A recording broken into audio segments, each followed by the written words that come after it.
fantastic exhibition this year. You've done absolute wonders. Many congratulations to all of you.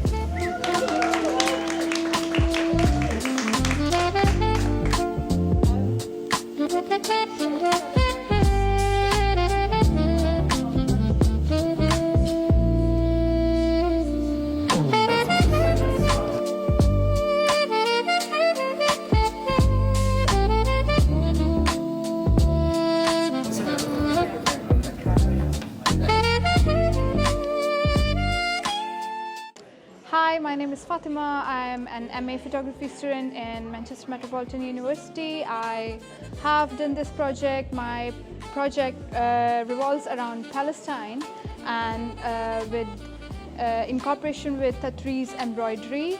Every motif has different story, different origin, and every motif has been embroidered with so much care, and it's basically a cross stitch, as you can see. You can see the process behind the art, as I don't want to hide the process of my embroidery skills, so that people can know how much it takes to do a piece. And every piece has different meanings, and I have explained the meaning in a poetic form, not a regular statement, because I wanted to make it a hook for the viewer, between the viewer and the art. So my explanation is something different. And here, as you can see, I have photographed the embroidery pieces, and I have put the embroidery pieces in such a way that it says the origin of the particular piece and the explanation here. And this is in a form of postcard where people can take with them, and it's a good idea to communicate and to pass on the information and what's going on in present world. Thank you.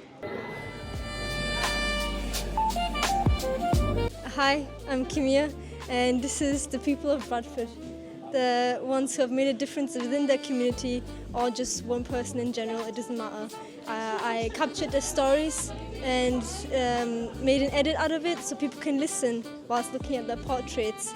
And I've chosen 4. There's one, Toby, he's a photographer. I chose Bhavin, she's a peer researcher. Then I chose Shamsa, who's a police officer. And then Zarfishan, my mother, who's a teacher. And that's it.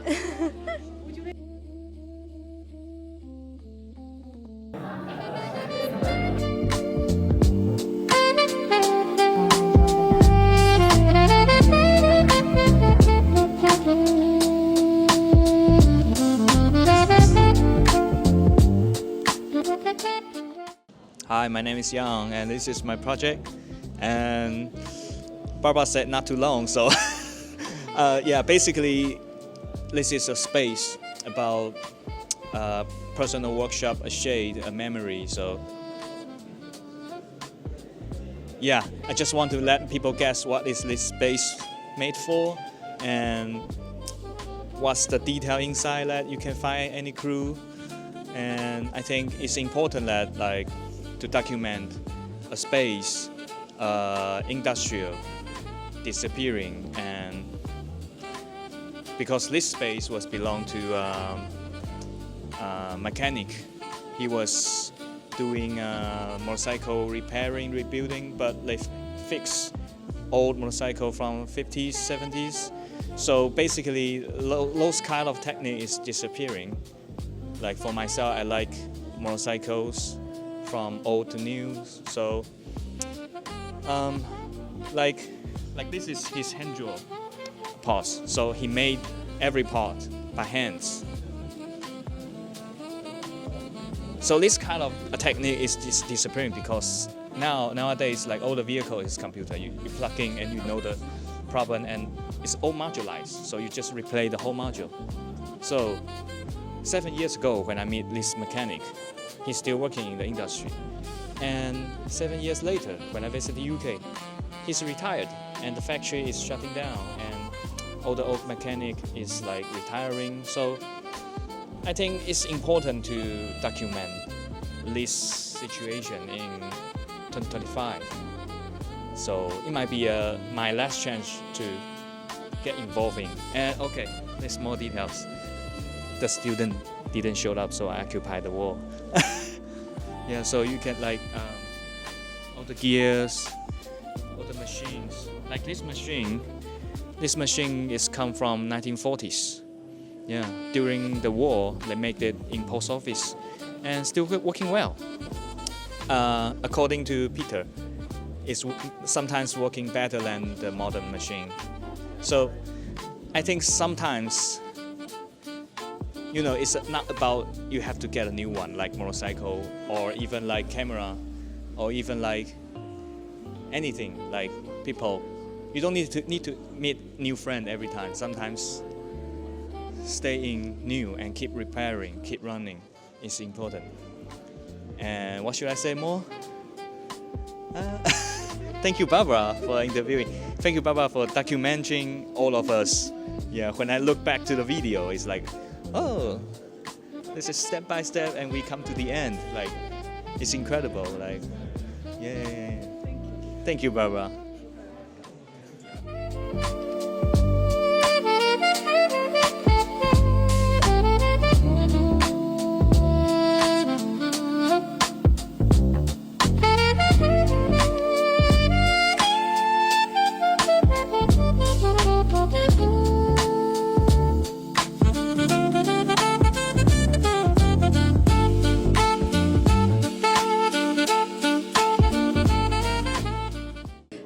Okay, so I'm Juliet Ridley. This is my film, Should've, Could've, Would've. It's a personal documentary about a trauma that happened to me a few years ago. And my team was produced by Farah Khalil, Yekta Tabibi's cinematography, and lots more people that helped along the way. It's a multi-screen film where we use clay and kind of movements to tell the story in an abstract way. But yeah, it was an amazing experience and I'm really grateful for it. Yeah, and this is it. If you want to bring the camera closer, you can see the clay model and a model of the club where the trauma happened. And yeah, it's been an amazing experience, and it proves that documentary can really kind of affect personal lives and also create something beautiful out of something really traumatic. But yeah, thank you so much.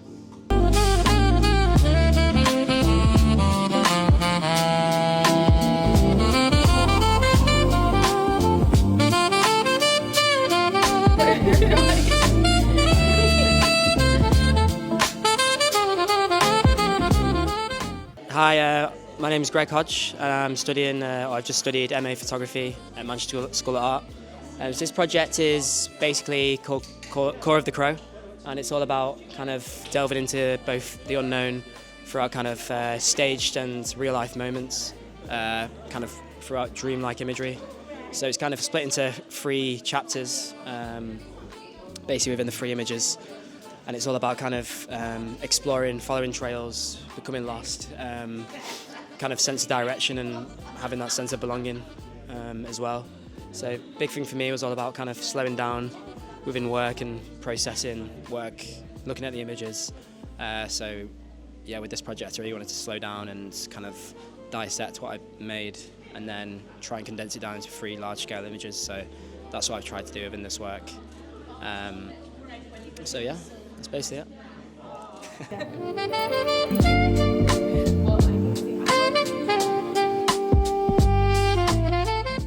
Hi, my name is Barbara Smok. My project, The Language of Silence, is about portraying the quiet strength and dignity of women from diverse cultural backgrounds through portraiture. These portraits don't rely on words, yet they speak of identity, determination, and respect. The idea came from my personal experience as a migrant woman. I wanted to give space to women who live between cultures, who often show great resilience and gratitude. Silence for me represents both the restraint of the poses and the delicacy of women I photographed.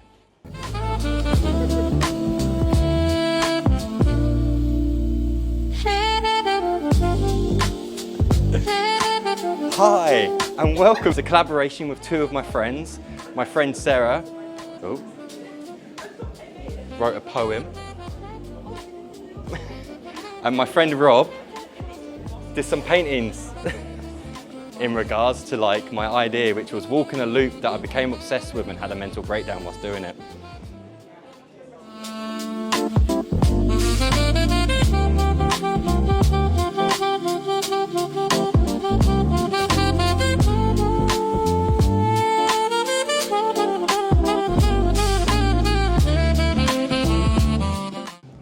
So the narrative of my concept is anatomical workflow.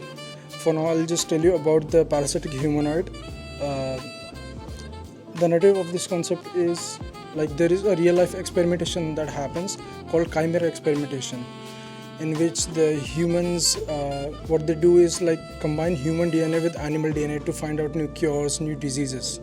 So the narrative is like a chimera experimentation, illegal chimera experimentation backfired.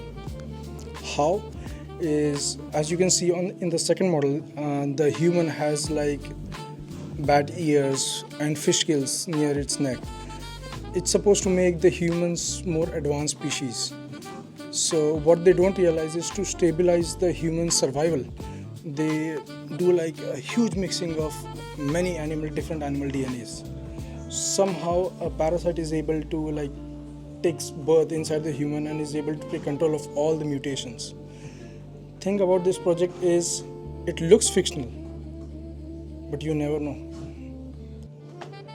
because each and everything about this project is based on realism. Nothing is like, I mean, yes, of course it looks fictional, but you know, it's we don't know what's going to happen. Exactly what happens next. You never know. Exactly. That's what the game, the movie Last of Us, that's what it teaches us, you know. Even though it's a fictional concept, but it just might happen due to global warming change. Anything could be environmental change, could be anything.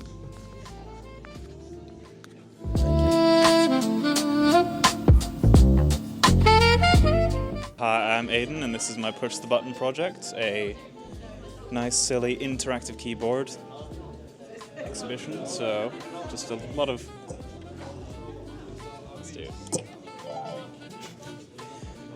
fun sounds, but of course the research behind it is a little deeper than just pressing buttons and having fun. It's based around the associations between color, sound, and shapes, and the effects that it has on people's internal workings in their mind. Mostly associated with synesthesia. There's cross-modal stimulation, which is how the brain can listen, or can have one stimulus and have it affect different parts of the brain at the same time.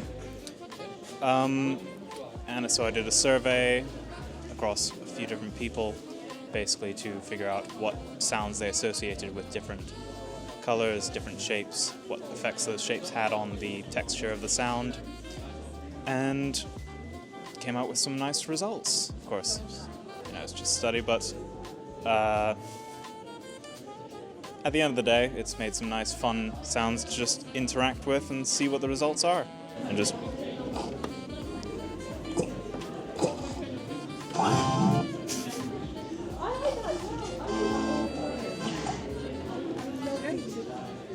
cool.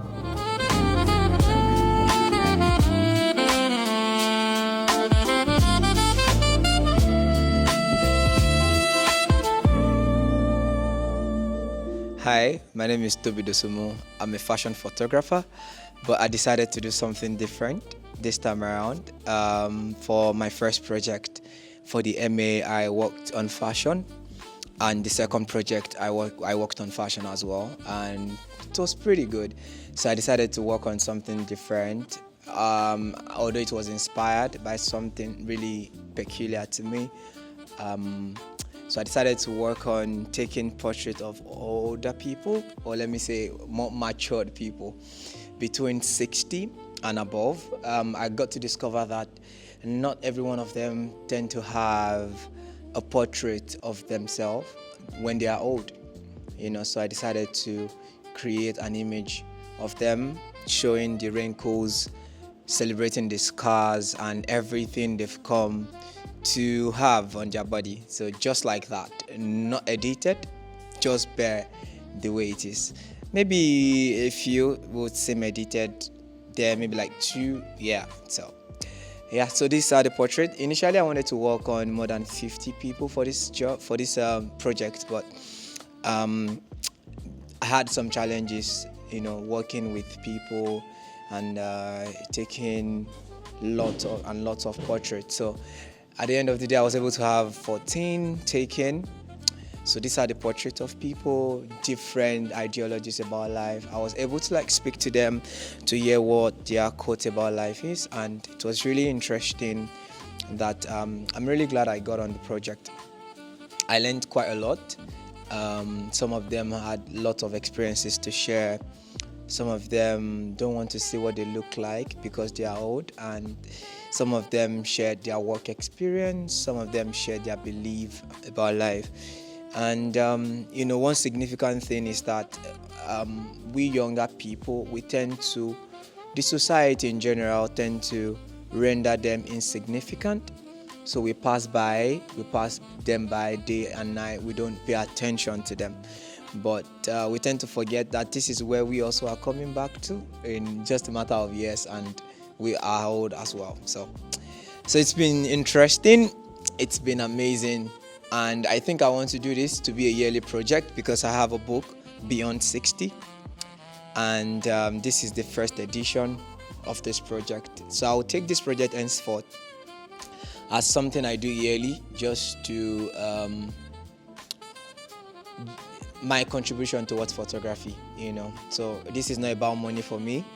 It's about creating images of older people from 60 and above. So it's going to be a yearly thing. So it means I have this edition, first edition for the year, and they were really proud of the pictures, and I think I'm proud as well. Yeah, thank you.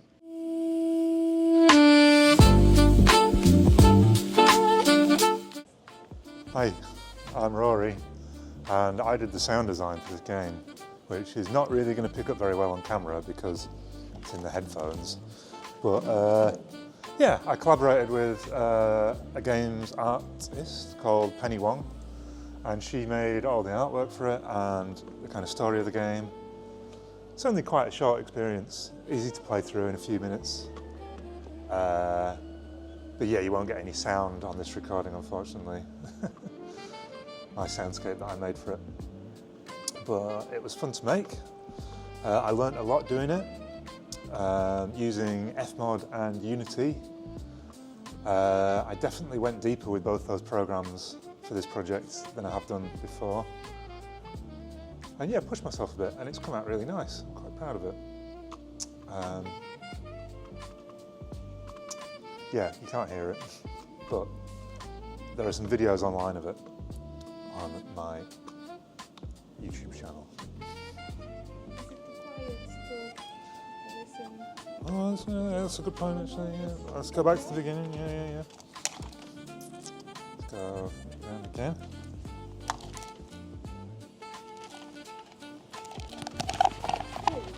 Let's see what happens. Have you got a signal meter on there?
I think the music should have finished by now. Yes. Yeah. Because it kind of plays out over the end menu. Oh, yeah, nice one. Yeah, that's all good. Hopefully it's usable.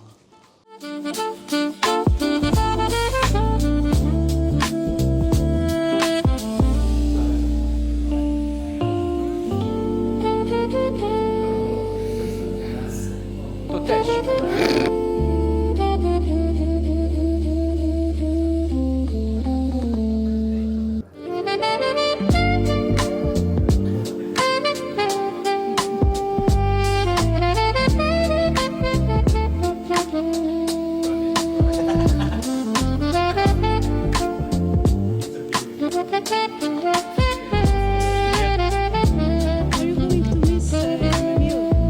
Definitely, I'm gonna miss you more. Sorry, I ruined the video. Yes, I'm very proud of Paul creating a massive artwork piece, and also my friends Sarah and Rob. Yeah, congrats guys!